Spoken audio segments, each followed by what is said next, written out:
You remember the moment something shifted.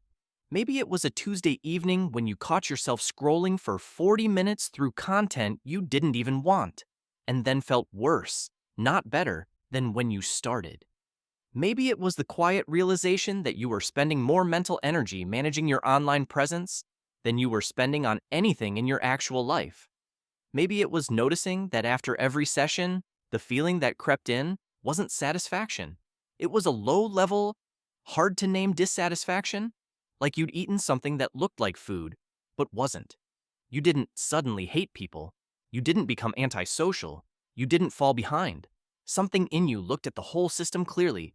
The comparison, the performance, the metrics, weighed the endless manufactured urgency, and made a decision that the people still inside it probably won't fully understand until they make it themselves. You didn't lose interest in connection. You lost interest in that particular version of it. Social media platforms were not designed to connect you.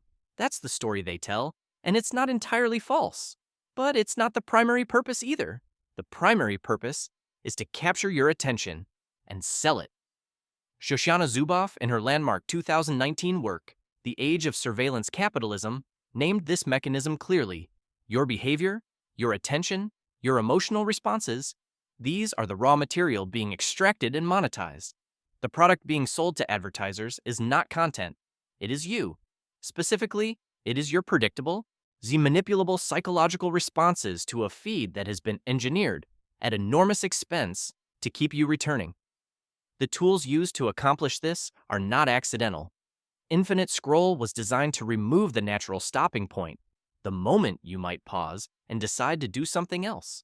Pull to refresh mimics a slot machine. You pull the handle, there's a beat of suspense, and the reward arrives unpredictably. Notification badges create what psychologists call the Zeigarnik effect, an uncomfortable psychological tension around unfinished tasks that your brain demands you resolve. Every feature, every design choice was built around one goal: maximum time on platform. Here's what was happening inside your brain every time you opened the app. Dopamine, which neuroscientist Wolfram Schultz described in 2016 as the brain's reward prediction system, spikes not in response to pleasure, but in response to anticipated pleasure. The moment before, you know whether a post got likes. The split second before the feed refreshes. The notification you haven't opened yet. These platforms were engineered specifically around this mechanism, exploiting variable reward schedules, the same psychological principle that makes slot machines so difficult to walk away from. A 2025 study published in PMC by Sharpe and Spooner identified dopamine-scrolling as a distinct public health concern, separate from doom scrolling, separate from general internet addiction. And their research found that the reward anticipation loop created by social media feeds operates through the same neurobiological pathways as substance dependency, fostering habitual behavior that is specifically designed to resist interruption. Stanford psychiatrist Anna Lembke, in her book Dopamine Nation, described the aftermath. When you stop using social media, your brain doesn't return to baseline. It drops below baseline. Because it has been running at artificially elevated dopamine levels, everyday life, real conversation, quiet evenings, the texture of actual experience temporarily loses its signal. You feel flat, unmotivated, vaguely restless without being able to name why.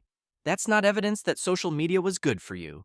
That's evidence of how thoroughly it rewired your expectations. And this is where it gets really interesting, because this creates a paradox that the people who deleted their accounts understand viscerally. But that's almost impossible to explain to someone still inside the system. Leaving social media is cognitively dissonant in both directions. From the outside, it looks like opting out of connection, community, and relevance. From the inside, it feels like the opposite, like recovering something that was being quietly drained. A 2025 cohort study published in JAMA Network Open by Calvert et al. Followed 373 young adults through a one-week social media detox. They found a 16.1% reduction in anxiety symptoms, a 24.8% drop in depression scores, and a 14.5% improvement in insomnia. Gains that researchers noted rivaled some clinical interventions. 1 week? Not a year of therapy, not medication. 1 week? of removing the machine. But here's the thing nobody talks about.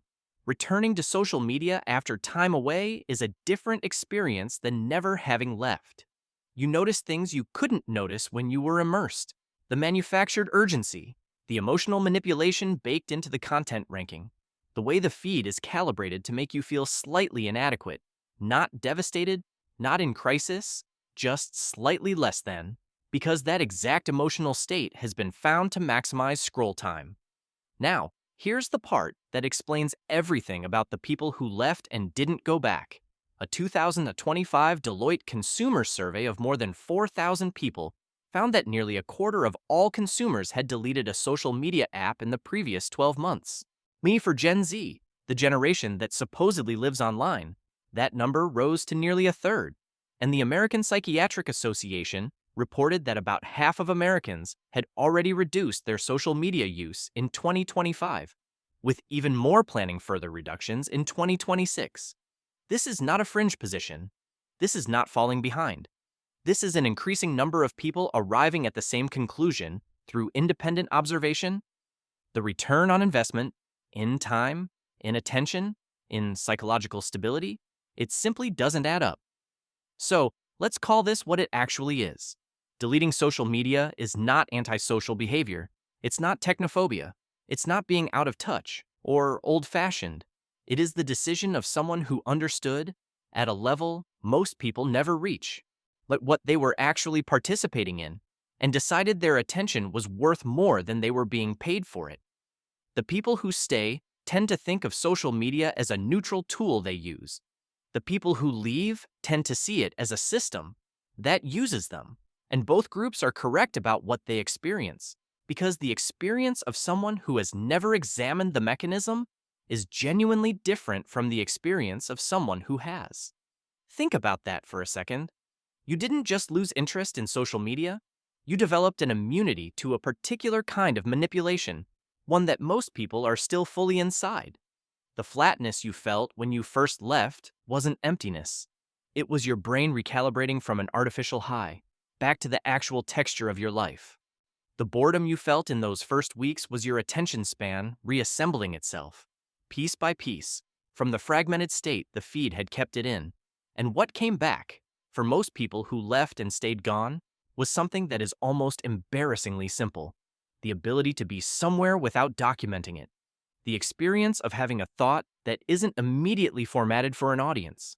The strange, quiet pleasure of a day that left no digital record, cost nothing, and was enough anyway.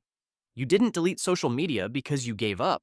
You deleted it because you finally understood the game well enough to stop playing. The question you'll keep getting, "Don't you miss it?" comes from people who genuinely can't imagine what there is to return to. They're still inside the system.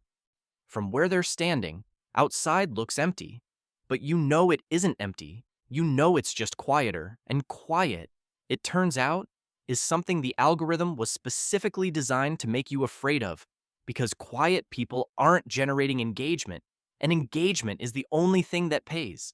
You weren't antisocial. You were paying attention to something most people are too busy scrolling to notice. If this finally gave language to a decision you couldn't fully explain. Subscribe to The Quiet Healing. Every week we explore the psychology behind the choices that look strange from the outside and make perfect sense from the inside. And if you've ever been told you don't follow trends, our next video will feel very familiar. Because opting out of the algorithm and opting out of the trend cycle come from exactly the same place in the psychology. You didn't lose the game.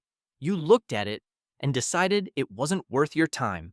And don't forget to subscribe and hit the notification bell to stay updated on all my future uploads.